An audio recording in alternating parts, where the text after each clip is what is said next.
Hi hello. ఇవాళ Friday నార్మల్గా సింపుల్గా పూజ చేసుకున్న తర్వాత ధూపం అయితే వేసుకుంటున్నాను.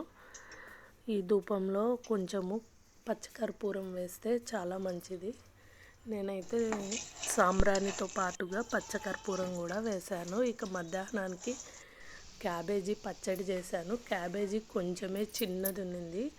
ఇక దానికి పల్లీలు వేయించి క్యాబేజీ వేపి టమాటోలు ఆనియన్స్ ఉల్లిగడ్డ పచ్చడి చేశాను. ఇక కాసరకాయలు ఒలుచుకునే ఓపిక లేక ఒక ఉడకనిచ్చి ఉప్పు వేసి ఉడకనిచ్చి దానిని తీసి ఎండకు 3 రోజులు ఆరబెట్టేసుకున్నాను. ఆరిన తర్వాత 3 రోజులు కూడా అవసరం లేదు, బాగా ఎండ ఉంటే ఒక్కరోజే సరిపోతుంది. వాటిని ఆయిల్లో వేపుకున్నాను ఫ్రైగా. ఈ పచ్చడితో ఆ ఫ్రై బాగుండింది. ఇక ఈ కాసరకాయలు అనేవి ఎక్కువగా ఒలుచుకోలేనప్పుడు ఇలా కూడా చేసుకోవచ్చు. వీడియో నచ్చితే లైక్ చేయండి, షేర్ చేయండి, సబ్స్క్రైబ్ చేసుకోండి.